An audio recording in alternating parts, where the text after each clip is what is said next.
Okay जी, अस्सलाम वालेकुम। हम अपना आज का AWS सोल्यूशन आर्किटेक्ट एसोसिएट और डेवलपर एसोसिएट का फर्स्ट सेशन स्टार्ट कर रहे हैं। आज के सेशन के अंदर बेसिकली हम कुछ चीज़ों को डिस्कस करेंगे, जिसके अंदर एक तो कोर्स आउटलाइन होगी हमारी कि कौन कौन सी सर्विसेज हम कवर करेंगे और हम क्या क्या इस कोर्स के अंदर आप लोगों को प्रोवाइड करेंगे। तो मेन मोटिव हमारा आज के कोर्स का ये है। आज मेन सर्विसेज का हम ओवरव्यू ले लेंगे और कल से हम फिर एक एक सर्विस को डिस्कस करना स्टार्ट कर देंगे। हमारी क्लास की टाइमिंग्स फिलहाल के लिए 3 to 5 है। हमारा अगले 4-5 वीक्स के अंदर डेवऑप्स का सेशन खत्म हो जाएगा। डेवऑप्स का बैच एंड हो जाएगा, तो फिर हम थोड़ा सा क्लास टाइमिंग को पहले ले जाएंगे। इसको हम 2 to 4 कर लेंगे या 1 to 3 कर लेंगे, वो ऑब्वियसली आप सबकी कन्वीनियंस को देख के हम टाइम को चेंज करेंगे। बेसिकली इस कोर्स के अंदर मेरा नाम उजैर है। तो इस कोर्स के अंदर बेसिकली जो चीज़ें हमने कवर करनी है वो AWS की सर्विसेज हैं। AWS सर्विसेज को कवर आउट करने के लिए, क्योंकि इसके अंदर अराउंड 40 to 45 सर्विसेज हम कवर कर रहे हैं, तो उसमें कुछ सजेशंस हैं आप लोगों के लिए कि आप लोग एक अपने पास नोट्स बनाते हैं। कुछ चीज़ें हैं जो स्लाइड्स के अंदर हैं, स्लाइड्स ऑब्वियसली आप लोगों के साथ शेयर होंगी, लेकिन कुछ चीज़ें ऐसी हैं जो स्लाइड्स के अंदर नहीं होंगी, वो एक वर्बली हम आप लोगों को बता रहे होंगे, तो कुछ की पॉइंट्स अपने पास आप लोग नोट करते जाएं। ठीक है। और हम जो भी सर्विस को डिस्कस करें, उसकी जो भी हैंड्स ऑन लैब हम करेंगे इस सेशंस के दौरान, जो हमारा 2 आवर्स का सेशन होगा एवरी सैटरडे एंड संडे, उसके दौरान हम जो भी अपनी हैंड्स ऑन लैब्स करेंगे वो आप लोगों के लिए रिकमेंडेड ये होगा कि उनकी आप बाद में प्रैक्टिस करें। इसमें यह है कि आप लोगों को AWS के अकाउंट्स आज नहीं तो कल तक लाजमी मिल जाएंगे। उसके अलावा आप लोगों को क्विजेस के अकाउंट्स जो हैं क्लास मार्केट के ऊपर वो भी मिल जाएंगे। ठीक है। हर सेशन के बाद आप लोगों को परमिशंस मिल जाएंगी और आप उसको देखते हुए प्रैक्टिस कर सकते हैं। रिकॉर्डेड सेशंस होंगे, सेशंस की रिकॉर्डिंग भी आप लोगों को प्रोवाइड आफ्टर एवरी सेशन कर दी जाएगी। और अपना एक आज से ही टारगेट सेट कर लें कि हमने इस टाइम तक अपनी AWS की सर्टिफिकेशन क्लियर करनी है, और उस टारगेट को जहन में रखते हुए आप लोग प्रोसीड करें। उससे आप लोगों को फायदा ये होगा कि आप लोगों की तो क्विक लर्निंग होगी। और रिकमेंडेड ये है कि सेशन जैसे ही हमारा ये बैच एंड हो, उस बैच के एंड होने के बाद मैक्सिमम 2 वीक्स आप लोग हैं, और 2 वीक्स के बाद आप लोग सर्टिफिकेशन एग्जाम के अंदर अपीयर हों। इसके अंदर ये है कि जिसमें लैब रिकॉर्डिंग्स की बात की हमने, लैब रिकॉर्डिंग्स आपको मिल जाएंगी, सेशन रिकॉर्डिंग्स मिल जाएंगी, लैब्स को आप लोगों ने प्रैक्टिस करना है। उसके अलावा आप लोगों को क्विजेस असाइन होंगे, असाइनमेंट्स मिलेंगी, आप लोग वो करेंगे। तो क्विजेस से ये होगा कि आप लोगों को बहुत हद तक एक नो हाउ मिल जाएगी कि पेपर के अंदर किस तरह के क्वेश्चन आएंगे। जब आप लोगों के क्विजेस खत्म हो जाएंगे, क्विजेस के बाद आप लोगों को हम प्रोवाइड करेंगे प्रैक्टिस एग्जाम्स। प्रैक्टिस एग्जाम्स आप लोग सॉल्व कर लेंगे, उसके बाद हम आप लोगों की परसेंटेज देखेंगे कि एटलीस्ट अगर आप लोग हमारे पास 85-90% ले रहे हैं, तो आप AWS के एग्जाम के अंदर 70-75% अचीव कर सकते हैं। ठीक है। और ट्रेनिंग जो एक चीज आप लोगों को रिकमेंडेड है, क्योंकि आप लोग अभी स्टार्ट कर रहे हैं, अपने जो कॉन्सेप्ट्स हैं उसको स्ट्रॉन्ग करें। जिधर आपको कोई कंफ्यूजन हो, उसी सेशन के दौरान आप हमें, मैं हूं या कोई पढ़ा रहा हो, उसको हमें रोकें और हमसे पूछें कि ये चीज समझ नहीं आई। खाली सर्टिफिकेशन हासिल करना हमारा मकसद नहीं है, हमारा मकसद लर्निंग है कि हमने कुछ सीखना है। टू बी वेरी ऑनेस्ट, मुझे आप तकरीबन साल डेढ़ हो गया है पढ़ाते हुए भी, और एज एन डेवऑप्स भी मैं पिछले 8-9 महीने से जॉब कर रहा हूँ। तो जो चीज़ें हमने इंटरव्यूज लेते हुए नोट की वो ये है कि लोगों के पास सर्टिफिकेशंस तो हैं, लेकिन स्किल सेट बिल्कुल भी नहीं है। ठीक है। अपने सीवीज के अंदर वो सर्टिफिकेशंस मेंशन करते थे कि जी सर्टिफिकेशन है हमारे पास, लेकिन जब इंटरव्यू करने बैठते हैं, हम क्वेश्चंस करना शुरू करते हैं, तो जो आंसर्स रिक्वायर्ड होते हैं वो आंसर्स हमें नहीं मिल रहे होते हैं। जो कॉन्सेप्ट्स होते हैं वो कॉन्सेप्ट्स इतने वीक होते हैं कि वो एक बंदा फिर क्वालिफाई ही नहीं कर पाता जॉब के लिए। तो इससे ये होता है कि ओवरऑल इमेज ये बन जाता है जी कि AWS वाले को, डेवऑप्स वाले को जॉब नहीं। If you have an skill set, खाली सर्टिफिकेशन मैटर नहीं करती। अगर आपके पास सर्टिफिकेशन नहीं है और आपके पास स्किल सेट है, आप इस काबिल हैं कि अपना इंटरव्यू डिफेंड कर सकें, तो no one can reject you. ठीक है। मैं जिस कंपनी में जॉब कर रहा हूँ, उस कंपनी के अंदर हम सर्टिफिकेशन मांगते हैं, लेकिन उसमें अगर सर्टिफिकेशन नहीं भी होती, हम इंटरव्यू के दरमियान में जज कर लेते हैं कि भाई इस बंदे की सर्विसेज के ऊपर कितनी ग्रिप है, इसका क्या स्किल सेट है। अगर उसका स्किल सेट अच्छा है तो सर्टिफिकेशन डजेंट मैटर, उसको हम जॉब ऑफर करते हैं। तो सर्टिफिकेशन आप लोगों का सेकेंडरी ऑब्जेक्टिव होना चाहिए। फर्स्ट ऑब्जेक्टिव आप लोगों की लर्निंग होनी चाहिए और आप लोगों को अच्छी तरीके से इसको लर्न करना है। अच्छा, जिसमें मैंने पहले ही आपसे डिस्कस कर लिया कि हम इस कोर्स के अंदर प्रोवाइड क्या कर रहे होंगे। स्लाइड्स आपको मिल जाएंगी, ठीक है, थ्योरेटिकल स्लाइड्स मिल जाएंगी, डायग्राम्स, हम जो कुछ डिस्कस करेंगे वो होगा। और हमारा ये जो पूरा कोर्स है ये AWS एग्जाम कंटेंट को लेके ही डिजाइन है। हैंड्स ऑन लैब्स के लिए आप लोगों को मैंने पहले बता दिया कि अकाउंट्स भी प्रोवाइड करते जाएंगे, लेक्चर रिकॉर्डिंग्स भी आपको मिल जाएंगी, सेपरेट लैब लैब रिकॉर्डिंग्स भी हमारे पास कुछ हैं, आपको भी मिल जाएंगी, क्विज़ेस भी आपको मिलेंगे, प्रैक्टिस एग्जाम्स भी मिलेंगे। और इसके अलावा हमारा व्हाट्सएप के ऊपर एक AWS कम्युनिटी ग्रुप है, उसके अंदर डिस्कशंस करने का भी आपको मौका मिलेगा। आफ्टर सेशन आपको कोई कंफ्यूजन है तो एक तो हमारा बैच का ग्रुप बना हुआ है, उस बैच के ग्रुप के अंदर आप कर सकते हैं क्वेश्चन। उसके अलावा हमारा एक AWS कम्युनिटी का ग्रुप है, आप उसके अंदर क्वेश्चनिंग कर सकते हैं कि ये चीज समझ नहीं आ रही। जो भी अवेलेबल होगा, मैं हूँ, तैयब है और सर उस्मान है, हम तीन लोगों में से जो भी अवेलेबल होगा वो हम आप लोगों को उस वक्त रिस्पॉन्ड करेंगे। और जरूरी नहीं है कि आप उसमें पूछें, अगर आपको स्टिल कोई कंफ्यूजन है तो आपके साथ एक सेपरेट सेशन भी हो सकता है कि नेक्स्ट सेशन के स्टार्ट होने पे आप वो क्वेश्चन रेज करें कि सर मुझे ये चीज़ पिछले लेक्चर में समझ नहीं आई। वो चीज़ आपको उसी वक्त हम क्लियर करेंगे, क्योंकि इसके अंदर मेन चीज़ ये है कि आप लोगों के पिछले कॉन्सेप्ट क्लियर होंगे तो हमें अगली सर्विसेज को कवर करने का फायदा होगा, अदरवाइज उसका कोई फायदा नहीं है, क्योंकि एक सर्विस दूसरी सर्विस के साथ रिलेटेड है। ठीक है, ये कुछ हमारी सक्सेस है जो आपके साथ शेयर है कि इसके अंदर मेरा AWS सोल्यूशन आर्किटेक्ट एसोसिएट का है, उसके अलावा हमारे पास चार पांच लोग और हैं जिन्होंने किया। रिसेंटली मैंने, सर उस्मान ने और तैयब, हम तीनों ने AWS सोल्यूशन आर्किटेक्ट प्रोफेशनल की सर्टिफिकेशन भी क्लियर की है, जो कि one of the toughest certifications हैं। ठीक है, अब उसके बाद हम डिस्कस कर लेते हैं कि AWS सॉल्यूशन आर्किटेक्ट एसोसिएट में हम क्या क्या चीजें कवर करेंगे। इसके अंदर चार डोमेन्स टोटल होती हैं जो पेपर के अंदर, जिसके अंदर से क्वेश्चन आता है। डिजाइन रिजिलियंट आर्किटेक्चर्स होते हैं, 30% एग्जाम का पोर्शन उसमें से होता है। उसके अलावा होता है फिर हाई परफॉर्मिंग आर्किटेक्चर्स, 28% उसमें से होता है। सिक्योर एप्लीकेशन एंड आर्किटेक्चर्स, 24% उसमें से होता है। डिजाइन कॉस्ट ऑप्टिमाइज आर्किटेक्चर्स, 18% उसमें से होता है। अच्छा, मैं सबसे पहले ना डोमेन 4 से स्टार्ट। ये जो डोमेन 4 है ना हमारी, डिजाइन कॉस्ट ऑप्टिमाइज्ड आर्किटेक्चर्स, मैंने जो नोट किया है, खासतौर पर जो इंटरनेशनल क्लाइंट है ना, US का, वो कॉस्ट को लेके बहुत ज्यादा वरीड होता है। ऐसे ऐसे क्लाइंट्स मैंने देखे हैं जिनकी अच्छी अच्छी वेबसाइट्स चल रही हैं, अच्छे अच्छे रेवेन्यूज जनरेट कर रहे हैं, लेकिन कॉस्ट के ऊपर आके वो ऐसे बिहेव करते हैं जैसे पता नहीं क्या हो गया। तो कॉस्ट ऑप्टिमाइजेशन क्लाउड के अंदर, अक्रॉस दी क्लाउड्स में बात करूं, चाहे वो AWS हो, चाहे वो GCP हो, चाहे वो एज्योर है, चाहे वो अलीबाबा हो, चाहे वो IBM हो, या कोई भी क्लाउड हो, कॉस्ट ऑप्टिमाइजेशन जो है ना, इस वक्त एक सबसे बड़ा चैलेंज है। और क्लाइंट्स, बहुत सारे क्लाइंट्स ऐसे होते हैं जिनको कॉस्ट से बहुत ज्यादा मतलब होता है। और थोड़ी सी अगर बिजनेस टर्मिनोलॉजी की बात की जाए तो बिजनेस के अंदर यही एक माइंडसेट है ऑल ओवर द वर्ल्ड की, कॉस्ट मिनिमाइज हो और प्रॉफिट मैक्सिमाइज हो। अच्छा, डोमेन 3, उसके अंदर secure applications and architecture. Security इसके अंदर बहुत ज्यादा मैटर कर रही होती है हमारे लिए। आप लोगों में से मुझे ये बताएं कि कितने लोगों को लाइनेक्स के बारे में आइडिया है।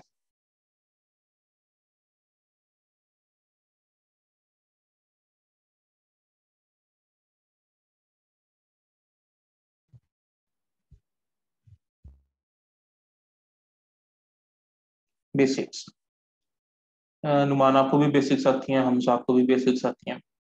अब जो हमारी जो 80 to 90% एप्लीकेशन है ना ऑल ओवर द वर्ल्ड, वो लाइनेक्स बेस्ड है। ठीक है, बेसिक लाइनेक्स इसके अंदर, इस कोर्स के अंदर भी आएगी। तो लाइनेक्स बेस्ड सर्विस होते हैं जो कि कमांड लाइन होती है हमारी, उसमें GUI नहीं होती। कमांड लाइन के अंदर जो है ना, जो लाइनेक्स होती है उसके अंदर एप्लीकेशन की सिक्योरिटी, सर्वर की सिक्योरिटी, SSL सर्टिफिकेट्स का आई नो आप सबको आइडिया होगा। कि एसएसएल सर्टिफिकेट क्या होता है। इस तरह की बहुत सारी चीजें सिक्योरिटी लेवल पे हमारे पास आ जाती हैं, और वो सिक्योरिटी लेवल की चीजें बहुत ज्यादा मैटर करती हैं। मैंने कुछ ऐसी एप्लीकेशंस देखी हैं जिसके अंदर वर्नेबिलिटीज बहुत ज्यादा थी। उन वर्नेबिलिटीज को खत्म करना हमारे लिए एक चैलेंज हो गया था। परमिशंस का बहुत ज्यादा इशू आता है। हम परमिशंस को भी, कुछ चीजें हैं लाइनक्स की जो हम डिस्कस करेंगे। अदरवाइज आप लोगों को मैं लाइनक्स से एक पूरा कोर्स हमारा ऑफिशियल यूट्यूब चैनल पे पड़ा हुआ है, वो मैं आप लोगों के साथ शेयर कर दूंगा, और आप लोगों को रिकमेंड करूंगा कि आप लोग लाइनक्स को कवर करें, उन बेसिक्स को। वो 15 पार्ट्स का कोर्स है, और एक पार्ट हार्डली 10 to 15 मिनट्स का है। उससे ये होगा कि बेसिक लाइनक्स जिसको नहीं आती, उनके लिए लाइनक्स को थोड़ा सा लर्न करना बहुत जरूरी है। ठीक है। अब इसके अंदर जो एप्लीकेशन की सिक्योरिटी, आर्किटेक्चर की सिक्योरिटी, ये बहुत ज्यादा मैटर करती है। आगे जाके हम कुछ सर्विसेज को डिस्कस करेंगे, उसके अंदर ये चीजें आ जाएंगी। हाई परफॉर्मिंग आर्किटेक्चर्स में क्या होता है कि कुछ क्लाइंट्स होते हैं, अभी तो हमने पहले डिस्कस किया ना, कुछ क्लाइंट्स होते हैं जो कॉस्ट को लेकर बहुत वरीड होते हैं। कुछ क्लाइंट्स होते हैं वो कहते हैं भाई हमें बेस्ट इंफ्रास्ट्रक्चर चाहिए, कॉस्ट जितनी मर्जी हमारी लगे। और क्लाइंट्स डेफिनेटली ये वो क्लाइंट होगा जिसका all over the world business होगा, जो बहुत अच्छा रेवेन्यू जनरेट कर रहा होगा अपने बिजनेस से। ऐसे भी क्लाइंट्स होते हैं जो कहते हैं कि हमें हाई परफॉर्मिंग आर्किटेक्चर चाहिए, cost is not matter for us. कहते हैं कॉस्ट हमारे लिए कोई मैटर नहीं करती, हमें हाई परफॉर्मेंस चाहिए। और डिजाइन रेजिलिएंट आर्किटेक्चर्स कहते हैं। डिजाइन रेजिलिएंट आर्किटेक्चर होता है कि आपने एक आर्किटेक्चर डिजाइन कर रहे हैं, उस आर्किटेक्चर के अंदर कोई 8-10 सर्विसेज आ रही होती हैं। आर्किटेक्चर्स जितने हैं उसके अंदर 8-10 सर्विसेज आ रही होती है, मिनिमम 4 भी आ रही होती है, 5 भी आ रही होती है, 2-3 भी आ रही होती है। तो वो हमें आर्किटेक्चर इस तरीके से डिजाइन करना है कि वो एक बेहतरीन आर्किटेक्चर हो हमारे लिए। तो ये 4 डोमेन्स हैं जिसमें से पेपर हमारा आता है, एडब्ल्यूएस सॉल्यूशन आर्किटेक्ट। इसके बाद हम बात करते हैं कि डेवलपर एसोसिएट में क्या आता है। अच्छा, डेवलपर एसोसिएट में क्या होता है कि डेवलपर एसोसिएट में ना आपकी जो नॉलेज होता है ना, नॉलेज टेस्ट, वो डेवलपर्स वाला होता है। आपको as from the expect of developer आपको टेस्ट किया जा रहा होता है। एडब्ल्यूएस सॉल्यूशन आर्किटेक्ट एसोसिएट के अंदर 70 to 80% काम, बल्कि मैं 80% भी थोड़ा कह रहा हूँ, 90% काम हमारा ग्राफिकल है।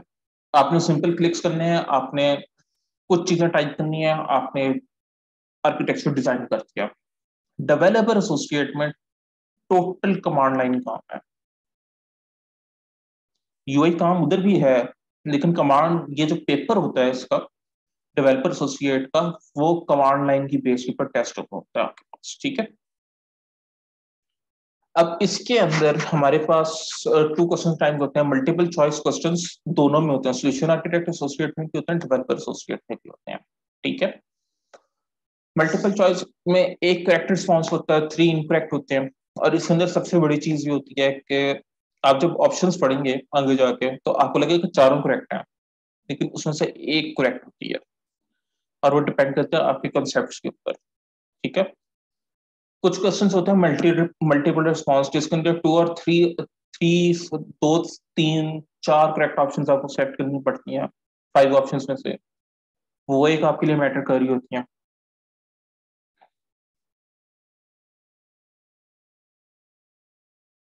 Okay, sorry. ठीक है। और पेनल्टी कोई नहीं है, नेगेटिव मार्किंग कोई नहीं है कि कोई क्वेश्चन गलत हो गया तो उसकी को नेगेटिव मार्किंग, जो गलत है उसके मार्क्स डिडक्ट होंगे। गलत होने के, ये नहीं होगा कि गलत है तो इसके साथ ये तो गलत होने के मार्क्स कट गए, इसके ऊपर इतने मार्क्स कट गए।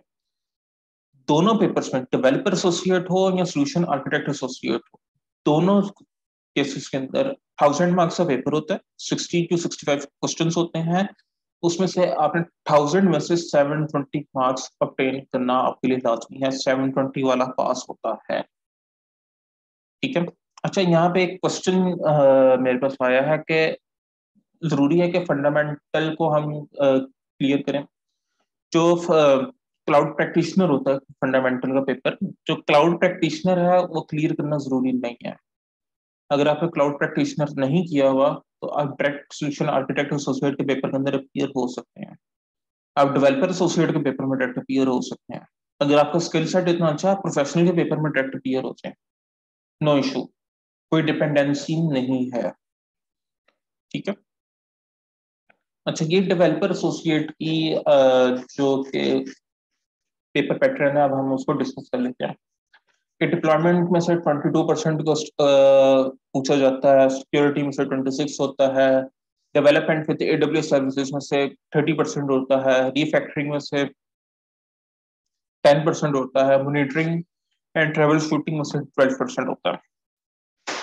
अच्छा, मॉनिटरिंग एंड ट्रबल शूटिंग ये खाली डेवलपर एसोसिएट का काम नहीं है, ये सोल्यूशन आर्किटेक्ट एसोसिएट का काम है। समटाइम्स आपके पास ऐसे बग्स आते हैं कि आपको ट्रबल शूटिंग करनी पड़ती है, 2-2 घंटे 3-3 घंटे लग जाते हैं बग्स ढूंढने में, इश्यूज ढूंढने में। तो monitoring and trouble shooting is the most important factor of any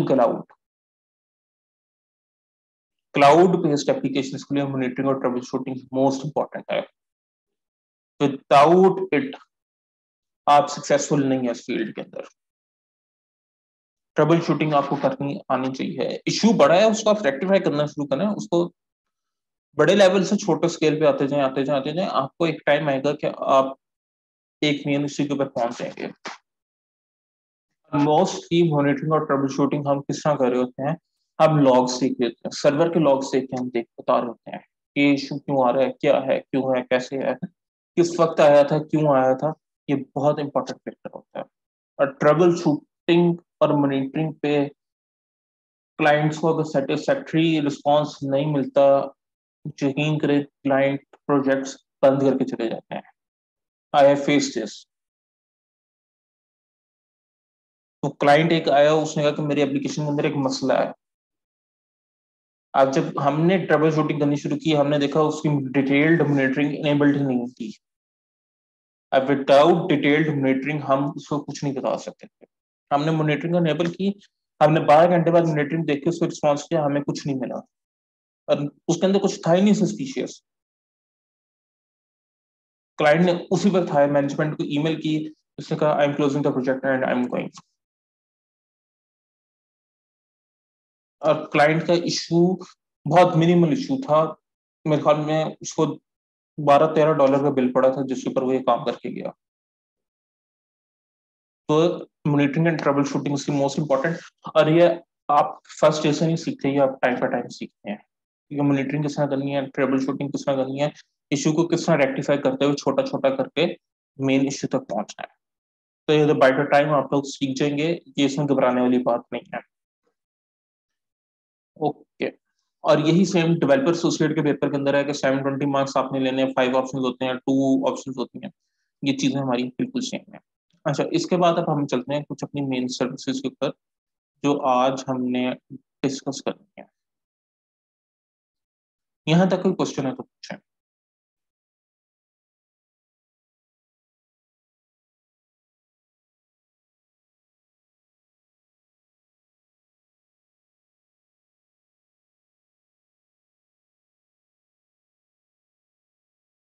ji, any questions?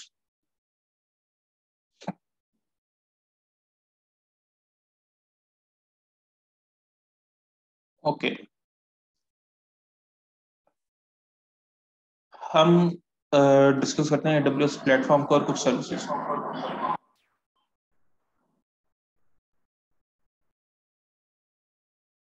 Okay, ये हमारा चैप्टर नंबर 1 है जिसके अंदर हम कुछ सर्विसेज के ओवरव्यू लेंगे और कुछ सर्विसेज का सिर्फ हम एक ओवरव्यू लेके सर्विसेज को डिस्कस कर रहे होंगे। इसके अलावा हम इन डिटेल आज नहीं जाएंगे, इन डिटेल हम सिंगल सिंगल सर्विस को कल से डिस्कस करना शुरू कर देंगे। ठीक है।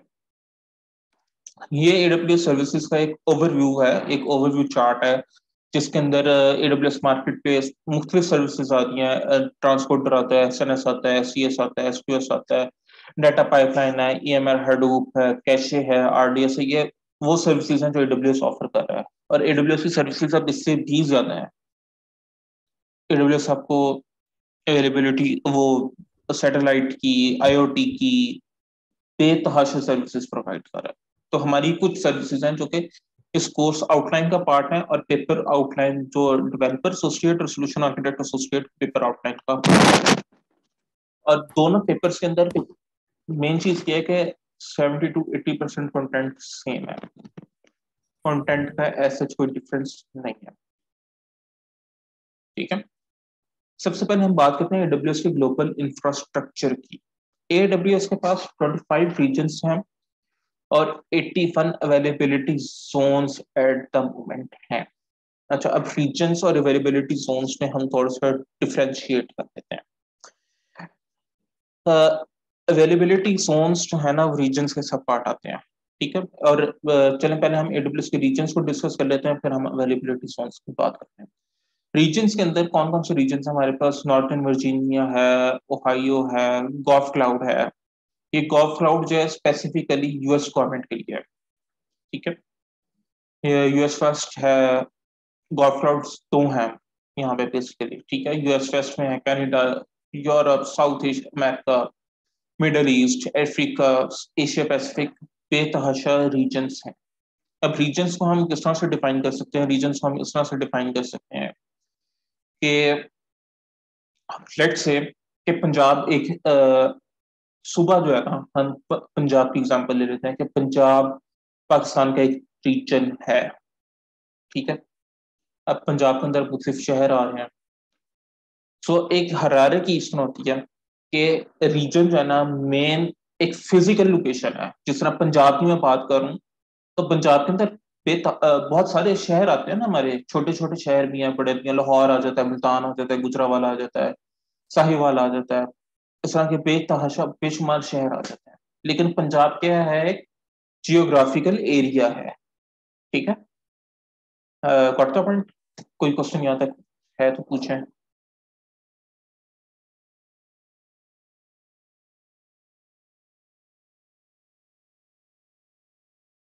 ओके, तो रीजन्स जो है, हम बात करेंगे रीजन्स हमारा एक जियोग्राफिकल एरिया है।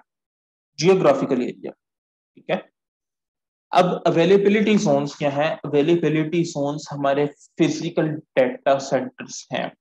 ठीक है, अपना अगर नॉर्थन वर्जीनिया जो सबसे ऊपर रीजन है, इसके अंदर हमारे पास 6 फिजिकल डेटा सेंटर्स हैं। ठीक है, नॉर्थन वर्जीनिया रीजन के अंदर 6 अवेलेबिलिटी जोन्स हैं। ठीक है, और अवेलेबिलिटी जोन्स हम उसको कहते हैं जो फिजिकल डेटा सेंटर होते हैं। ठीक है, इसकी नंबरिंग एग्जैक्ट लोकेशंस हमें फिजिकल डेटा सेंटर्स का नहीं पता होता, लेकिन वो एडब्ल्यूएस ने नंबरिंग की हुई है कि इसको वो कहते हैं यूएस, नॉर्दर्न वर्जीनिया को कहते हैं यूएस ईस्ट। ठीक है, तो यूएस ईस्ट के अंदर यूएस ईस्ट 1 2 3 4 5 6 इस तरह है। वो एबीसी अल्फाबेटिकल नंबर देते हैं, मैंने दूसरा नंबर सॉरी वो चलते हैं अल्फाबेट्स पर, मैंने नंबरिंग के साथ आपको बता दिया है। ठीक, तो अवेलेबिलिटी जोन्स और रीजन्स का कॉन्सेप्ट आप लोगों को क्लियर हो गया?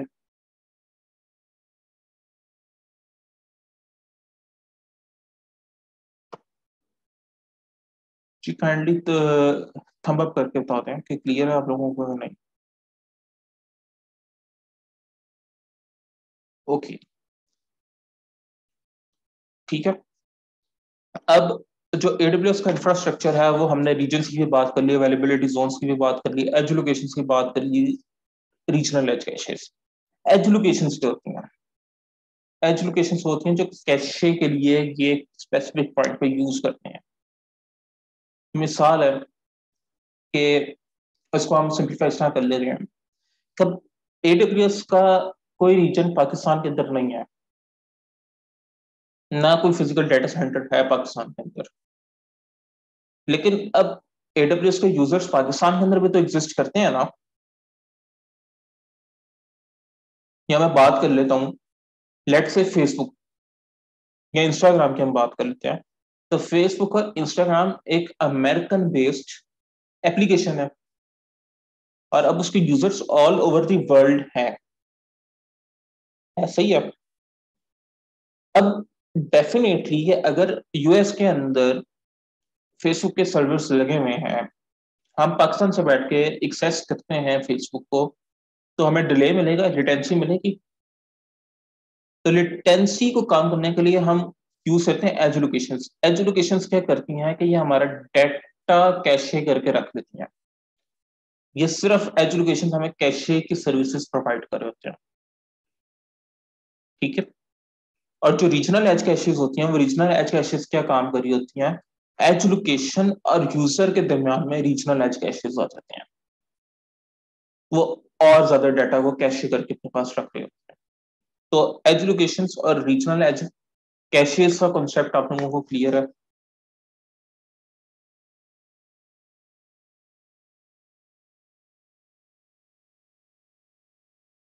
ओके, ठीक है। रीजन्स जो एडब्ल्यूएस का ओवरऑल इंफ्रास्ट्रक्चर है ना, ऑल ओवर द वर्ल्ड, वो regions, availability zones, edge locations और रीजनल एज कैशेज के ऊपर बेस्ड है, ठीक है। अब हमने रीजन्स को डिस्कस कर दिया, अब एक दफा हम इसकी थ्योरी पढ़ लेते हैं।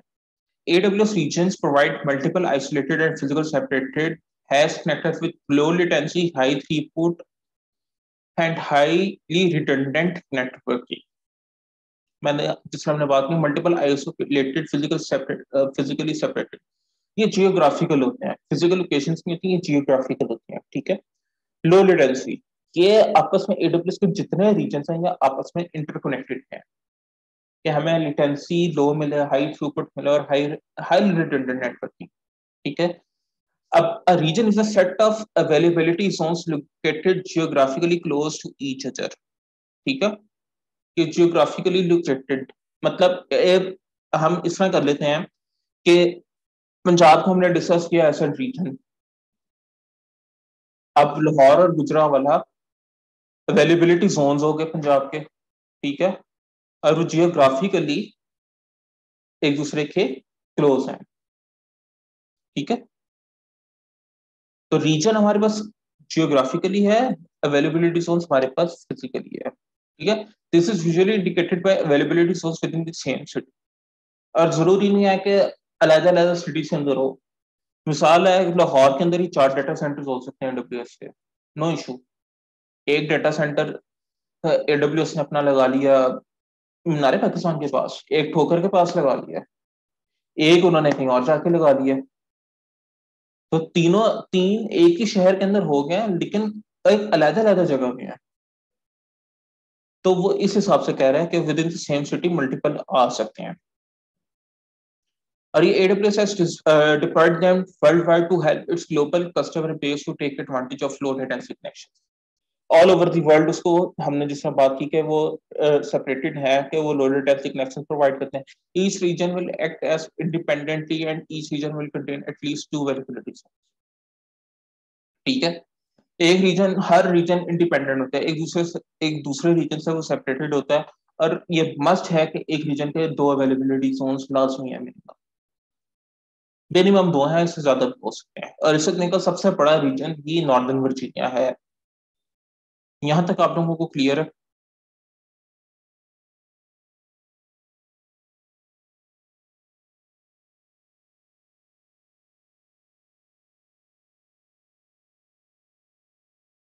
ओके, अब अवेलेबिलिटी जोन्स की हम बात करते हैं।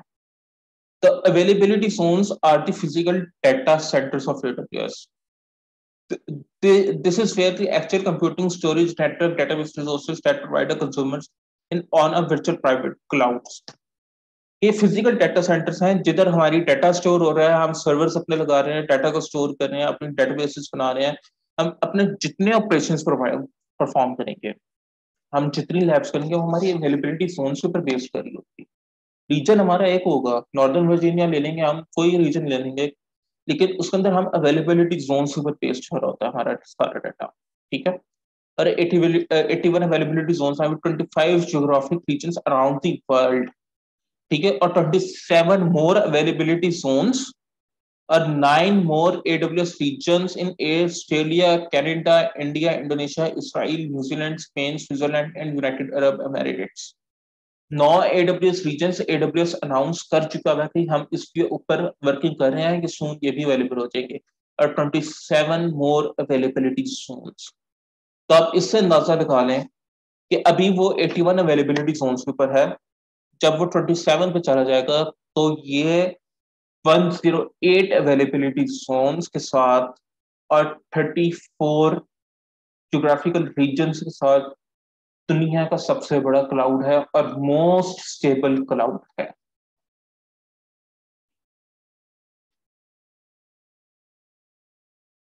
यहां तक क्लियर है आप लोगों को?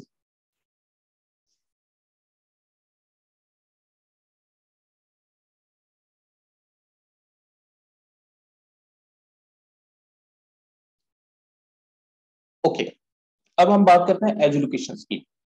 ये कोर कॉन्सेप्ट है एडब्ल्यूएस के, और एडब्ल्यूएस में पूरा इंफ्रास्ट्रक्चर हमारा ये regions, geographical regions, availability zones, edge locations और रीजनल एड्रेसेस के ऊपर बेस्ड करता होता है। Edge locations are AWS sites deployed in major cities and populated areas around the world. The number exceeds the number of availability zones available. कि as locations के number availability Jones को भी exceed करते हैं। अब एज लोकेशन की मैं example आपको इसमें दे देता हूँ कि इतना तो आप सबको पता है कि पाकिस्तान में अंदर एडब्ल्यूएस का कोई डाटा सेंटर नहीं है। मुझे कंफर्म करें।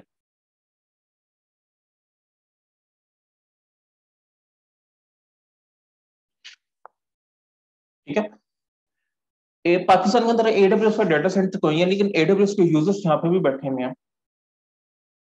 तो एडब्ल्यूएस एज लोकेशन के लिए पीटीसेल के डाटा सेंटर के सर्वर्स को यूज करता है। पीटीसेल के डाटा सेंटर के अंदर एडब्ल्यूएस ने एक पोर्शन दिया हुआ है कि हमने इसको ऐसा एज लोकेशन यूज करना है जिधर पाकिस्तान में बैठे हुए अगर लोग एडब्ल्यूएस के ऊपर अपनी साइट्स होस्ट करते हैं और वो कहते हैं कि हमने इसको कैशे करना है, तो कैशे की सर्विसेज हम यहाँ से प्रोवाइड करेंगे। और सबसे बड़ी बात यह कि पीटीसेल का डाटा सेंटर जो कि लाहौर में है, वफाकी कॉलोनी के पास, डॉक्टर्स हॉस्पिटल के पास एडब्ल्यूएस का डाटा सेंटर है, वो फिजिकली डेडिकेटेड लिंक के साथ एडब्ल्यूएस के डाटा सेंटर के साथ कनेक्टेड है। इस वक्त मेरे जहन में रीजन का एग्जैक्ट नेम नहीं है, लेकिन आई थिंक ये बहरेन साइड का एक रीजन है, बहरेन या कतर साइड का जो भी इनका रीजन है, वो डेडिकेटेड लिंक के साथ फाइबर ऑप्टिक वहां उस रीजन से पीटीसेल डाटा सेंटर तक आ रही है और वो कनेक्टेड है। ठीक है, although the edge locations are not used to deploy primary infrastructure such as EC2 instances, EBS storage, VPCs, ये इन चीजों को आप डिप्लॉय करने के लिए नहीं यूज करोगे, ये सिर्फ कैशिंग पर्पसेस के लिए यूज करोगे। कैशेस का आप लोगों को अच्छे तरीके से पता है कि ब्राउजर के अंदर हमारे पास कैशेस होते हैं कि आप एक दफा जो साइट विजिट कर लेते हैं वहां आपके पास कैशे हो जाती है। तो एज लोकेशंस में इस तरह नहीं होता। एज लोकेशंस में हम एज लोकेशंस को यूज करते हैं, कैशे की सर्विसेज हैं, हम उसको यूज करते हुए एज लोकेशन के ऊपर अपना डाटा लेके जाते हैं। They are used by AWS services such as AWS CloudFront. ये cache AWS CloudFront is caching providing service, ठीक है? And AWS Lambda at Edge to cache the data and reduce latency for end user access by using edge locations as a global content distribution network. कि user access को friendly बनाने के लिए कि कोई भी यूजर है, ये ऑप्शनल फीचर है कैशे का, ये मैंडेटरी नहीं है। आप चाहते हैं कि मेरा कस्टमर यूएस से आए, पाकिस्तान में साइट होस्टेड है, आपका चाहते हैं कि मेरा कस्टमर यूएस से विजिट कर रहा है, तो यूएस वाले कस्टमर को बेटर परफॉर्मेंस मिलनी चाहिए, उसके पास मेरी एप्लीकेशन, मेरी साइट मिनिमल टाइम के अंदर लोड होनी चाहिए पूरी की पूरी। तो आप उस टाइम पे ये कैशिंग की सर्विसेज को यूज करेंगे, लैम्डा एज को और क्लाउड फ्रंट को। इन दोनों में से कोई एक सर्विस की आप यूज कर सकते हैं, अगर आपकी रिक्वायरमेंट इस तरह की आप दोनों को भी यूज कर सकते हैं। ठीक है, यहां तक कोई क्वेश्चन है तो बताएं।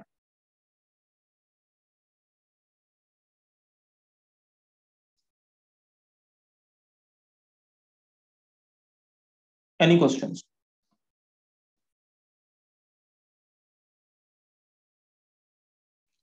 ओके, रीजनल एज कैशिंग की बात करते हैं। रीजनल एज कैशिंग में क्या कहता है कि AWS has announced a new type of education called the regional edge cache. These are between the cloud front region service and edge locations for better performance.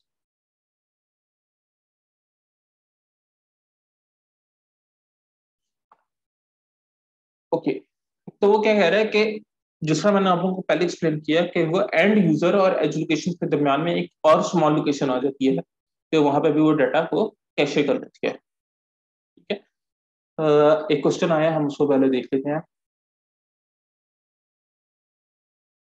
Yes Usman, बिल्कुल हम इसीलिए use करते हैं कि हमारा जो भी डाटा, अगर आप चाहते हैं कि आपका डाटा कैशे हो इस स्पेसिफिक लोकेशन के ऊपर या ऑल ओवर द वर्ल्ड, जितने भी कैशिंग की सर्विसेज प्रोवाइड कर रहे हैं, उसके ऊपर आप चाहते हैं कि एंड यूजर के लिए मेरा वेबसाइट, मेरा कुछ भी कैशे हो जाए, तो हम उसके लिए इसको यूज कर रहे होते हैं।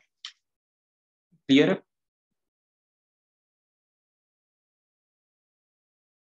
ओके। अच्छा, अब कुछ मेन सर्विसेज हैं जिसको हम डिस्कस करते हैं, और ये बहुत शॉर्ट शॉर्ट ओवरव्यू होगा, इसके अंदर हम इन डिटेल नहीं जाएंगे। सबसे पहले नेटवर्किंग सर्विसेज में आती है हमारे पास। नेटवर्किंग सर्विसेज में राउट 53 है। अच्छा, जिन सर्विसेज के ऊपर एरोज लगे हुए हैं, इनकी हैंड्स ऑन लैब्स भी हमारी इंक्लूडेड है कोर्स में। राउट 53 की जो सर्विसेज है वो हम डीएनएस के यूज करते हैं। डीएनएस क्या होता है कि आप वेबसाइट डोमेन परचेज करना, उसको अपने पॉइंट करना है, तो उसके लिए हम subdomain, C name records, alias records, सब कुछ इसके अंदर आता है। तो बेसिकली ये डोमेन मैनेजमेंट के लिए सर्विस को हम यूज करते हैं राउट 53। ठीक है, उसके बाद हमारे पास सर्विस आती है एडब्ल्यूएस ट्रैक कनेक्ट। ये सर्विस क्या करती है कि ये आप अपने फिजिकल डाटा सेंटर को किसी भी एडब्ल्यूएस के वीपीसी के साथ विद डेडिकेटेड लिंक कनेक्ट कर सकते हैं। वीपीसी से बाद डाटा सेंटर, एडब्ल्यूएस का डाटा सेंटर, लेट्स से जिस तरह मैंने बात की कि फिजिकल डाटा सेंटर पीडीएसएल का हो गया, और बहरेन के अंदर एडब्ल्यूएस का जो भी नियरेस्ट डाटा सेंटर है, वो दोनों डाटा सेंटर्स को आपस में कनेक्ट करने के लिए जो हम सर्विस यूज करते हैं वो एडब्ल्यूएस डायरेक्ट कनेक्ट है।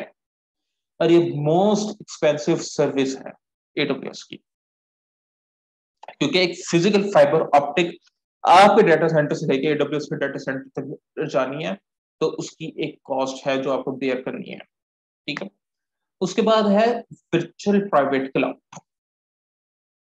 हमने बात की कि एडब्ल्यूएस का एक डाटा सेंटर है। डाटा सेंटर के अंदर एक अपना आप छोटा सा डाटा सेंटर बनाना चाहें तो उसको आप कह सकते हैं वर्चुअल प्राइवेट क्लाउड। इसमें हम करते हैं क्या है कि एडब्ल्यूएस का डाटा सेंटर है, मैंने जिस तरह बात कर लेते हैं नॉर्दर्न वर्जीनिया रीजन की, हमने उसको सेलेक्ट किया अवेलेबिलिटी जोन पे, हमने यूएस ईस्ट वन को यूज करते हैं। ठीक है, अब उसके अंदर आप कहते हैं कि मेरा एक अपना प्राइवेट डाटा सेंटर बन जाए जो दुनिया के लिए एक्सेसिबल ना हो, सिर्फ मेरे लिए हो।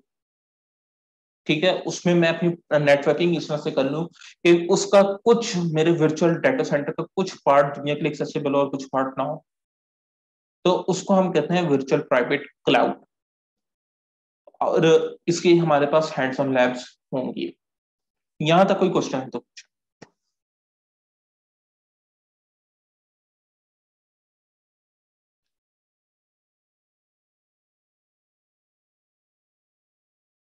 जी, एनी क्वेश्चंस?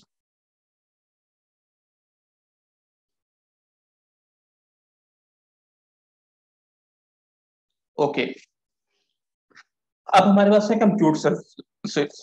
कंप्यूटर सर्विसेज के अंदर सबसे पहले हम बात करते हैं EC2 की। EC2 की जो सर्विस है वो हमें प्रोवाइड करती है अपना सर्वर्स। ठीक है, आप लोगों को फिजिकल ये वर्चुअल सर्विस होते हैं जो हमें ये प्रोवाइड करती है। ठीक है, इसके तरह आपने कोई भी वेब एप्लीकेशन करनी है, आपने अपाची चलाना है, एनजीएनएक्स चलाना है, मुख्तलिफ सर्विसेज हैं, आप वो चला सकते हैं। ठीक है, और हम इसके लिए हम यूज करते हैं EC2 को, सर्वर्स होते हैं हमारे पास। ठीक है, उसके बाद हमारे पास आती है ऑटो स्केलिंग।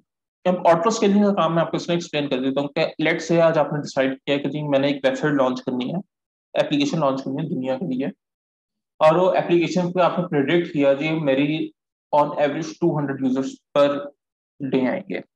आपने उस हिसाब से तीन सीपीयूज भी सिलेक्ट कर लिए, अपनी रैम भी सिलेक्ट कर लिए, आपने कहा ओके। लेकिन आपकी application all of sudden hit हो जाती है, आप 200 यूजर्स की बजाय अब 600 यूजर्स आने शुरू हो गए हैं। आपने सर्वर एक लगाया हुआ है, तो ऑब्वियसली जब 200 यूजर्स के सर्वर के ऊपर 600 यूजर्स का लोड आएगा तो क्या होगा? सर्वर क्रैश करेगा, आपका एप्लीकेशन डाउन हो जाएगी। ऐसा ही होगा। माइक म्यूट करके आप लोग रिस्पॉन्ड कर सकते हैं। जी बताएं। जी सर, बिल्कुल ऐसा ही। अब उस चीज को ओवरकम करने के लिए हम क्या करेंगे जी उस्मान, आपका कोई क्वेश्चन है? सर मैं कह रहा था कि डिप्लॉयमेंट वगैरह ये सर्विसेज यूज करने के लिए कोई लैंग्वेजेस भी होती हैं लाइक पाइथन एक्सेट्रा? नहीं, हम लाइनक्स यूज करेंगे, और लाइनक्स के अंदर बहुत बेसिक लैंग्वेजेस होती हैं, उसमें कोई ऐसा नहीं है। Linux Linux based server? हाँ, लाइनक्स बेस्ड हम सर्विस। ओके सर, मैंने AWS।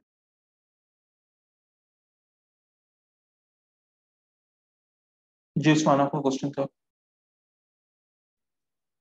सर ये अकाउंट क्रिएशन में कर रहा था कल, जैसे AWS का, जी तो पेमेंट मेथड डेबिट कार्ड वगैरह, तो क्रेडिट कार्ड कर रहा था, वो एक्सेप्ट नहीं कर रहे। जी।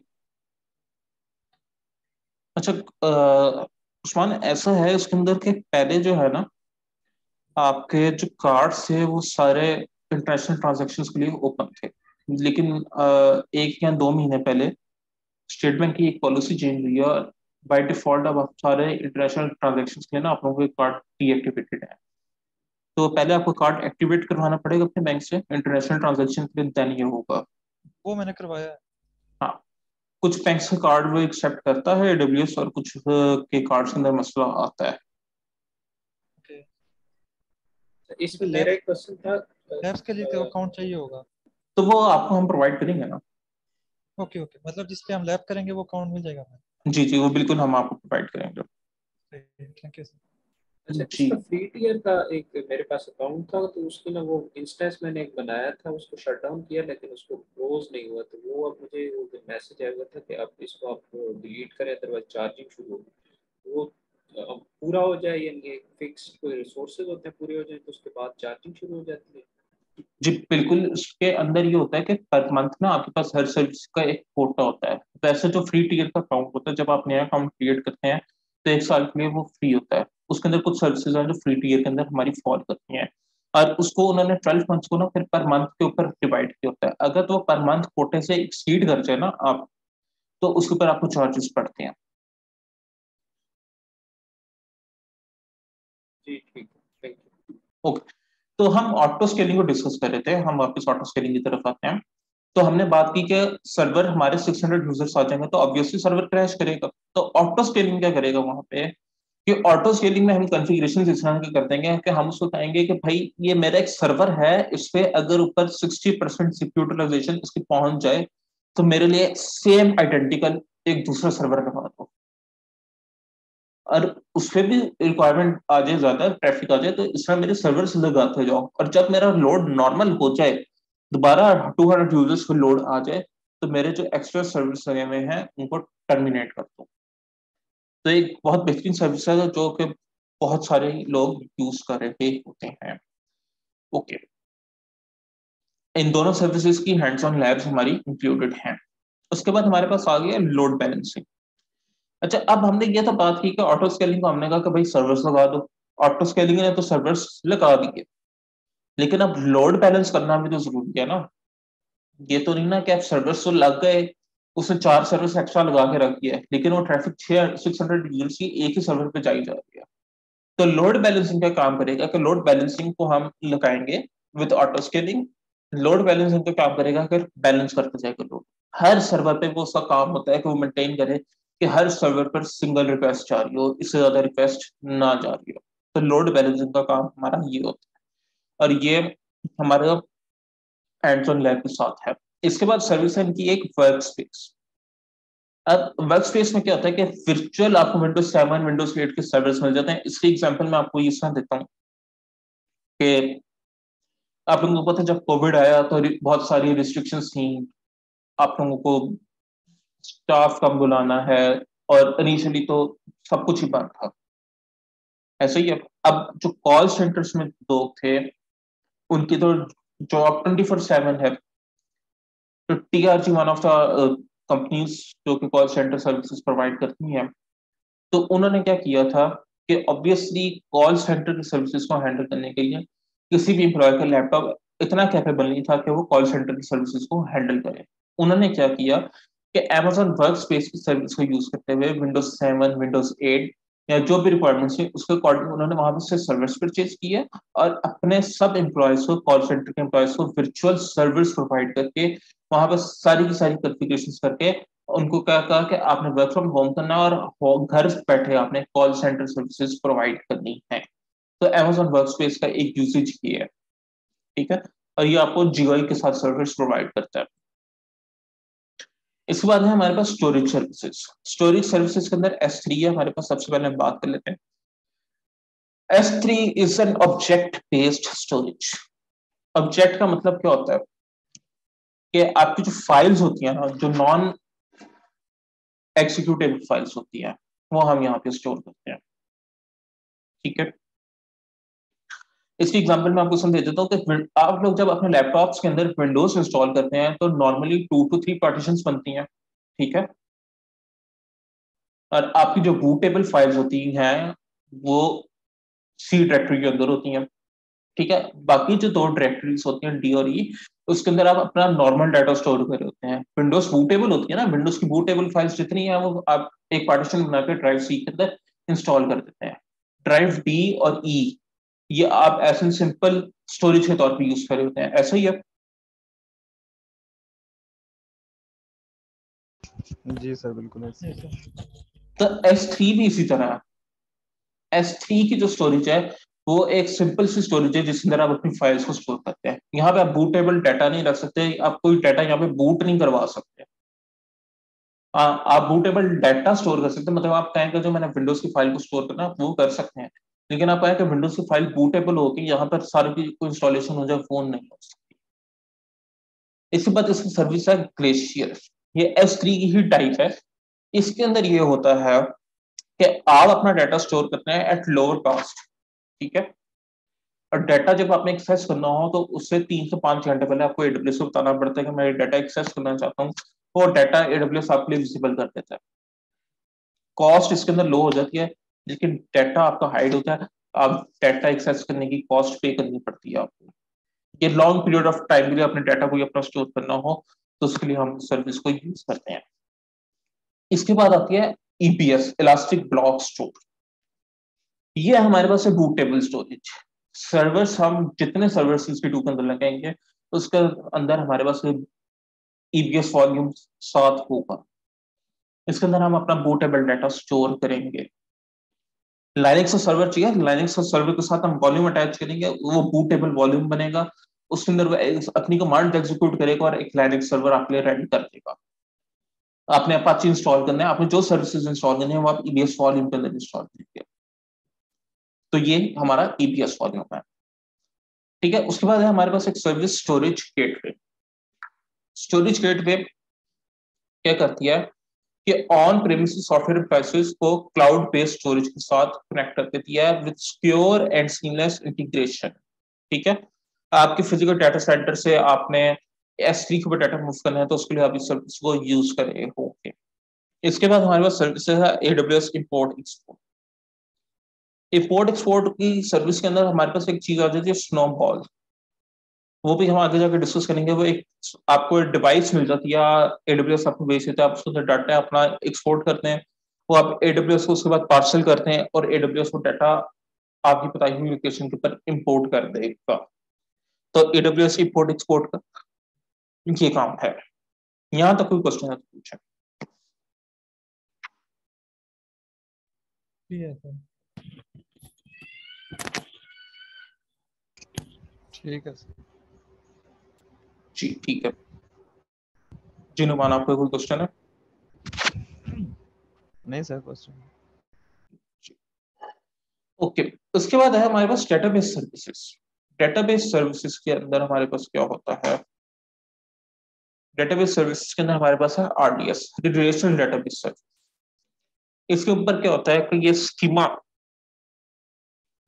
डेटाबेस का स्कीमा, जो स्कीमा वाली डेटाबेसेस होती हैं हम उसके साथ यूज इसको कर रहे होते हैं, और EC2 के साथ आप इंटीग्रेट कर लेते हैं और सर्विसेज के साथ इंटीग्रेट कर लेते हैं, वो है, ठीक है। ये RDS क्या है, SQL डेटाबेस है। आप लोगों को ये तो पता है ना कि कुछ डेटाबेसेस होती हैं जो स्कीमा वाली होती है और कुछ स्कीमालेस डेटाबेसेस होती हैं। तो RDS जो है स्कीमा स्कीमा वाली डेटाबेस है जिसके अंदर SQL प्रॉपर एक स्ट्रक्चर होता है डेटाबेस का। उसके बाद है डायनोमिकली scalable no SQL database.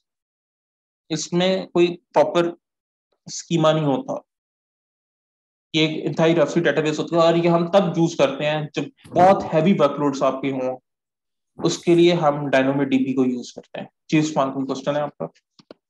For example जो रोज एंड कॉलम्स में होते हैं उसको और यूज हाँ कर रहे हैं आप? हाँ, जो रिलेशनल डेटाबेस है उसमें डाटा हमारे पास रोज एंड कॉलम्स में होता है। डायनोमोडीबी में डाटा रोज और कॉलम्स में नहीं होता। और ओके। डायनोमोडीबी हमारे लिए मोस्ट बेनिफिशियल है फॉर हैवी वर्कलोड्स। आपकी आईओटी की रोबोटिक्स में इलास्टिक सर्च। हाँ उसमें आप कह रहे हैं डेटा माइनिंग वगैरह में हम डायनोमोडीबी को बहुत ज्यादा यूज करते हैं, क्योंकि वहां पे हमें क्विक रिस्पॉन्सेज चाहिए होते हैं। वहां पे 1 मिनट का भी डिले हमारे लिए काबिल कबूल नहीं होता। ठीक है, इलास्टिक कैशे उसके बाद है। ये क्या करती है कि एप्लीकेशन की परफॉर्मेंस को इम्प्रूव करती है कि आप इन मेमोरी कैशिंग सिस्टम को यूज करते हुए इंफॉर्मेशन को क्विकली रिट्रीव कर लें। उसके लिए हम यूज करते हैं Amazon इलास्टिक कैशे को। ठीक है, ये elastic cache basically database caching services में से एक है। ठीक है, यहां तक कोई क्वेश्चन है तो पूछें।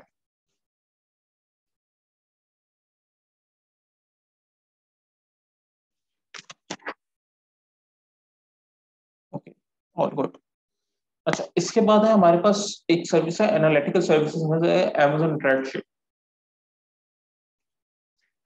ये क्या करता है कि Amazon Redshift is a fast, fully managed, byte scalable data warehouse that makes it cost effective to analyze your data using your existing business intelligence tools।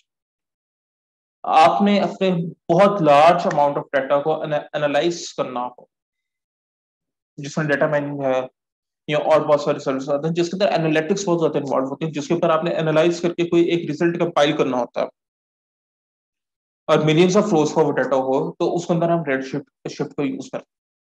और ये डाटा एट रेस्ट जो होता है हम उसके लिए यूज कर रहे हैं। ठीक है, कुछ सर्विसेज ऐसे हैं जो डाटा इन मूवमेंट होता है उसको हम एनालाइज कर रहे होते हैं।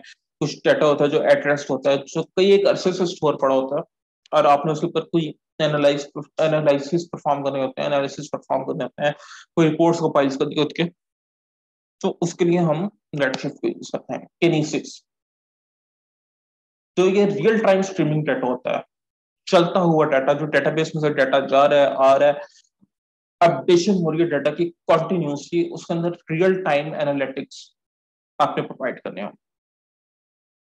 Real time analytics live application के लिए आप किनेसिस को यूज करते हैं। उसके बाद है हमारे पास EMR, इलास्टिक मैप रिड्यूस, के बिग डाटा के task such as web indexing, data mining and log file analysis, इसके लिए हम EMR को यूज करते हैं। ये एक शॉर्ट ओवरव्यू है, इन डिटेल हम इनको डिस्कस करेंगे। यहां तक कोई क्वेश्चन है तो पूछें।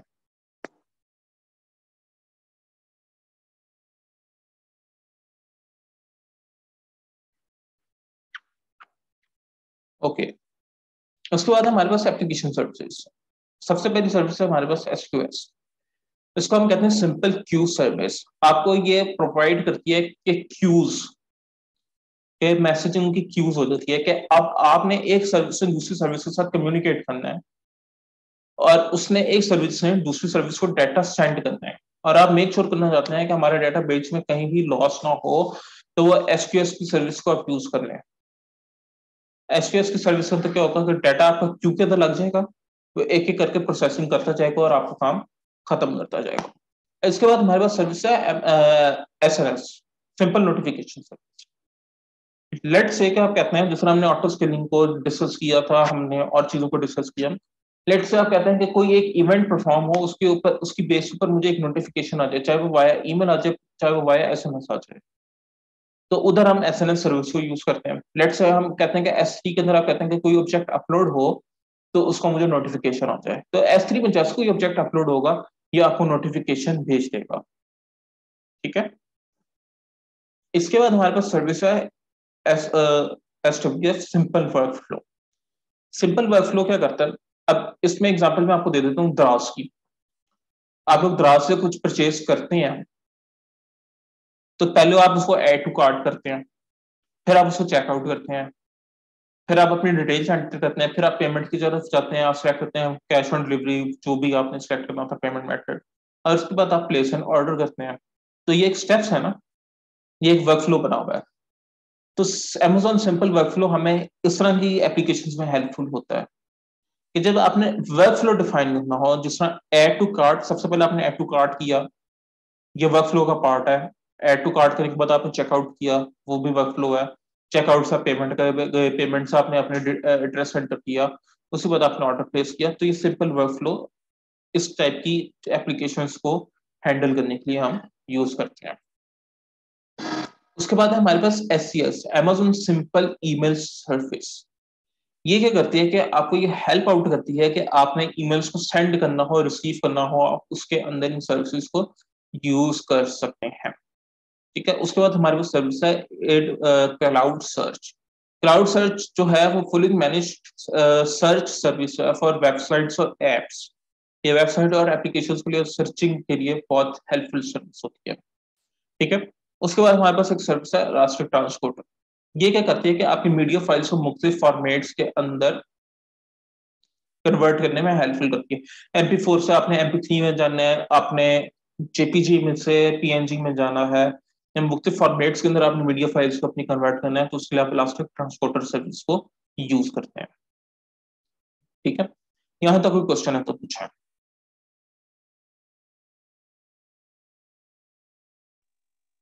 क्लियर है, यहाँ तक क्लियर है। क्लियर है सर। ओके। अब हमारे पास है डिप्लॉयमेंट एंड मैनेजमेंट सर्विसेज। इसके अंदर ऑप्सवर्क्स है, ये डेवऑप्स प्लेटफॉर्म के लिए यूज होती है, जो managing applications of any scale complexity के लार्ज स्केल एप्लीकेशंस को हैंडल करने के लिए हम यूज करते हैं। ठीक है। उसके बाद हमारे पास IAM service. IAM is the most important service. आप इसको ये कह लें कि ये AWS के पूरे इंफ्रास्ट्रक्चर का ना बैकबोन है। IAM के अंदर आप यूजर्स को मैनेज कर रहे होते हैं, ग्रुप्स को मैनेज कर रहे होते हैं, रोल्स को मैनेज कर रहे होते हैं। रोल्स में बेसिकली हम उसको बाद में डिस्कस करेंगे, पॉलिसीज बना रहे होते हैं, पॉलिसीज को मैनेज कर रहे होते हैं। जो ओवरऑल अकाउंट मैनेजमेंट है ना, कि किस सर्विस ने किसके साथ कम्युनिकेट करना है, वो रोल्स में आता है। पॉलिसीज के किस यूजर को किस सर्विस की कितनी एक्सेस देनी है, वो आपने जो मिसाल है कि एडमिनिस्ट्रेशन के यूजर्स हैं, आपने उनको एक ग्रुप में डाल दिया, डेवलपमेंट को आपने एक ग्रुप में डाल दिया, डिप्लॉयमेंट को आपने एक ग्रुप में डाल दिया, उन सब की परमिशंस मैनेजमेंट, एप्लीकेशन इंफ्रास्ट्रक्चर की परमिशन मैनेजमेंट, कि किस सर्विस को दूसरी सर्विस के साथ कम्युनिकेट करना किस हद तक करना है। मिसाल है कि एक सर्विस है EC2, उसको S3 की कितनी एक्सेस होनी चाहिए, ये सारी चीजें हम यहाँ पे डिफाइन करते हैं। उसके बाद सेकंड आ जाती है हमारे पास क्लाउड वॉच। एप्लीकेशन की मॉनिटरिंग हम यहाँ से कर रहे हैं, पूरा इंफ्रास्ट्रक्चर हम यहाँ से मॉनिटर कर सकते हैं। कुछ टाइप ऑफ मॉनिटरिंग आपको फ्री ऑफ कॉस्ट प्रोवाइड करता है, कुछ मॉनिटरिंग के पैसे आपसे चार्ज करता है, लेकिन एक बहुत अच्छी डिटेल्ड मॉनिटरिंग आपको यहाँ से मिल जाती है क्लाउड वॉच से। ठीक है। उसके बाद हमारे पास एक सर्विस है elastic beanstalk. Most authentic service और बेहतरीन सर्विसेज में से एक है। आपने पूरा इंफ्रास्ट्रक्चर डिप्लॉय करना है, आप उसको स्टेप्स बता दें। ठीक है। ये AWS इलास्टिक बीनस्टॉक आपके लिए पूरी की पूरी एप्लीकेशन डिप्लॉय करके लिंकिंग करके सब कुछ दे देगा। ऑन फ्यूअर क्लिक्स आप ऑप्शंस को सिलेक्ट करें, ऑप्शंस को सिलेक्ट करने के बाद आप क्लिक पे करें, क्रिएट पे क्लिक करें, इलास्टिक बीनस्टॉक आपके लिए पूरे का पूरा इंफ्रास्ट्रक्चर डिप्लॉय करके दे देगा। उसके बाद है हमारे पास क्लाउड ट्रेल। आपने यूजर लेवल मॉनिटरिंग करनी हो कि सॉरी, क्लाउड ट्रेल में क्या होता है कि आपने यूजर लेवल मॉनिटरिंग करनी है, अकाउंट लेवल मॉनिटरिंग करनी है कि इस यूजर ने कौन कौन से रिसोर्सेज को एक्सेस किया था। क्लाउड वॉच में हम मॉनिटर कर रहे होते हैं अपनी सर्विसेज को, क्लाउड ट्रेल के अंदर हम मॉनिटर करते हैं अपने यूजर्स को कि कौन सा यूजर कब लॉग इन हुआ, उसने क्या एक्शन परफॉर्म किया, क्यों किया, किस एक्सपेक्ट में किया, वो सारा कुछ आपको मिल जाता है। एक एक कॉल को आप मॉनिटर कर सकते हैं कि कौन सी API कॉल किस टाइम पे चली, उसने क्या किया। उसके बाद हमारे पास है डेटा पाइपलाइन। ठीक है। कि डेटा ड्रिवन वर्कफ्लोस होते हैं हमारे, उसके लिए हम यूज करते हैं। वंस अगेन मैं रिपीट कर दूं कि जिन सर्विसेज के ऊपर एरोस लगे हुए हैं इन सबकी हैंड्स ऑन लैब भी है और ये हमारे AWS कोर्स का पार्ट है। जो सर्विसेज के ऊपर एरो नहीं लगे हुए उसमें से कुछ सर्विसेज ऐसी हैं जो पार्ट नहीं है हमारा कोर्स का, और कुछ सर्विसेज ऐसी हैं जो सिर्फ थ्योरेटिकल लेवल तक हैं। यहाँ तक कोई क्वेश्चन है तो पूछें।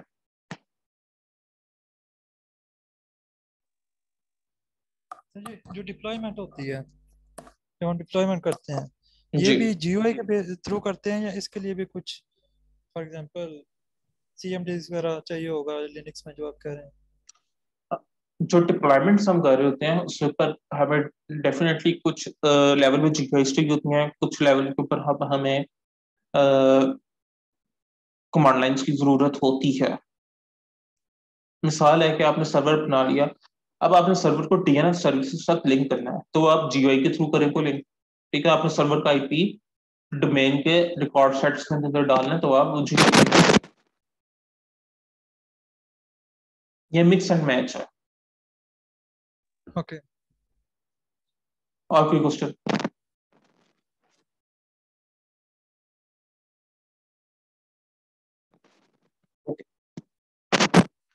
अगली सर्विस है हमारे पास AWS cloud formation. Cloud formation में क्या होता है कि हम कुछ कमांड्स, ठीक है, इसकी एक स्पेसिफिक लैंग्वेज है, उसके अंदर हम लिख के इसको दे देते हैं, वो एग्जीक्यूट होती हैं। एग्जीक्यूट होके हमारे लिए पूरा इंफ्रास्ट्रक्चर ये डिप्लॉय कर देता है। इलास्टिक बीनस्टॉक में हम क्या कर रहे थे, सिंपल क्लिक्स के ऊपर हम अपना इंफ्रास्ट्रक्चर डिप्लॉय कर रहे थे, लेकिन यहाँ पे हमें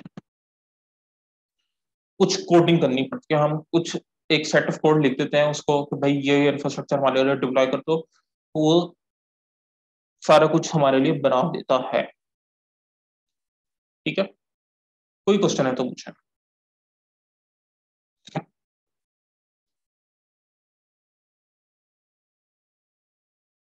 एनी क्वेश्चन? सर ये जो हम सर्विसेज जितने भी पढ़ेंगे तो जो सर्टिफिकेशन का एग्जाम वगैरह होगा तो वो इन्हीं के दरमियान से होंगी? जी बिल्कुल। ठीक है। अच्छा, इसमें हम ये भी कर सकते हैं कि लाइक इस कोर्स के बाद हम का कोर्स है उसको उसको अटेंड कर सकते हैं, उसका डिफरेंट वो है मार्क है। दोबारा रिपीट कीजिएगा अपना क्वेश्चन, आपकी फॉर वॉइस एग्जांपल को। कोई भी प्रोजेक्ट है, हम कोई प्रोजेक्ट बनाते हैं छोटा सा, उसके साथ ये सर्विसेज लिंक करना चाहते हैं, ये जो हमने मतलब की होंगी। जी। फॉर एग्जांपल एक पाइथन का प्रोजेक्ट है, कोई भी छोटा सा हम्म। जेंगो का कर, तो ये सर्विसेज अगर उनके साथ कनेक्ट करना चाहें तो इसमें कुछ आइडिया हो जाएगा हमें?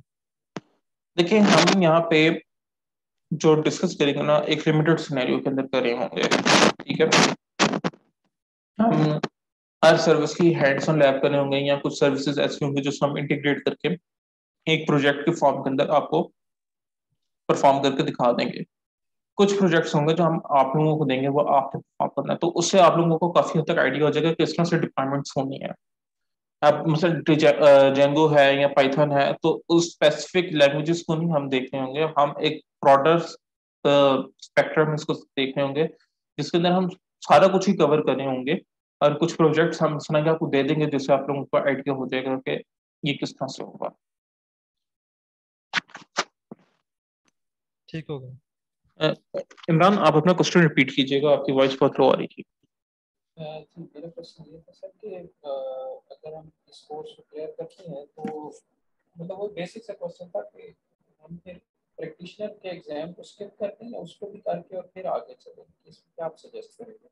अच्छा, मेरा बैकग्राउंड थोड़ा सा यानी सिस्टम्स और नेटवर्क्स की तरफ से, प्योर डेवलपमेंट वाली डोमेन से नहीं है, अच्छा, डेवऑप्स वाली साइड पे ज़्यादा इंटरेस्टेड था।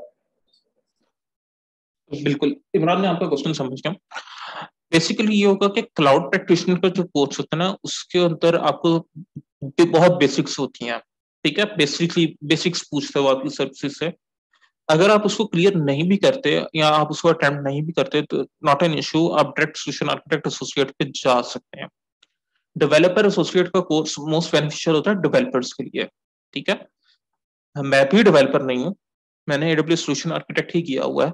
आप एडब्ल्यूएस सोल्यूशन आर्किटेक्ट को कर सकते हैं। अच्छा, आपने जो बात की कि मैं डेवऑप्स में ज्यादा इंटरेस्टेड था, तो ये आप सब के लिए एक रिकमेंडेशन है कि डेवऑप्स के अंदर भी क्लाउड की रिक्वायरमेंट है, तो इट्स बेटर कि पहले आप क्लाउड को लर्न कर लें, उसके बाद आप डेवऑप्स की तरफ जाएं। जी बिल्कुल, वो ये मैं भी उस बात को फॉलो कर रहा था कि पैरेलल मैंने कुछ नेटवर्क्स के एडवांस कोर्सेज को भी साथ में जो है ना वो लिया हुआ था, और उसमें AWS Azure में पैरेलल साथ ये भी कर रहा था, तो वो उस हवाले से मैंने क्वेश्चन किया। तो जाहिर है वो उस पूरे इकोसिस्टम का ये बड़ा मेजर मेंबर है। हाँ बिल्कुल। Any other question? तो लिनक्स के लिए सर ये है कि मेरे पास मतलब वो आपने जो सॉरी लिंक देना था वो आपको शेयर कर देता, ताकि लिनक्स को आपको पता हो रहे जी बिल्कुल, वो मैं आप लोगों के साथ शेयर कर दूंगा। Any other question? सर ये जो लेक्चर है ये मिल जाएगा इसकी रिकॉर्डिंग जी बिल्कुल मिल जाएगा। किसी ग्रुप में, व्हाट्सएप में? जी ये अपलोड होगी गूगल क्लासरूम के ऊपर, और वहां से आप लोगों के साथ शेयर हो जाएगी। बल्कि आप लोगों को ये भी है कि व्हाट्सएप, आप लोग सब ना मुझे पर्सनली व्हाट्सएप करके अपने ईमेल एड्रेसेस शेयर करते हैं। ठीक है, ये इसी ग्रुप ग्रुप वाले नंबर पे? हाँ जी, जो ग्रुप में मेरा नंबर है जिससे आज आप लोगों को क्लास के लिए मैसेज आया था, उसी ठीक नंबर है, के ऊपर आप लोगों ने पर्सनल मैसेज करना है। ठीक है।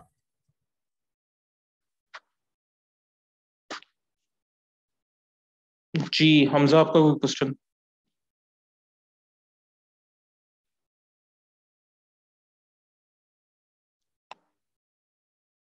जी एनी अदर क्वेश्चंस?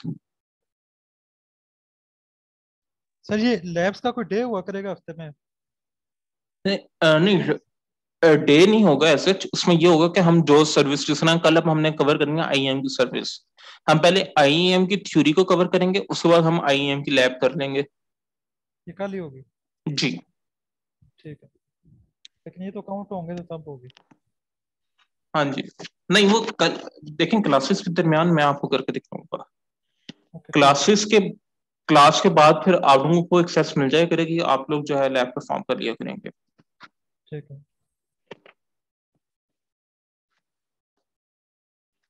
जी एनी अदर क्वेश्चन?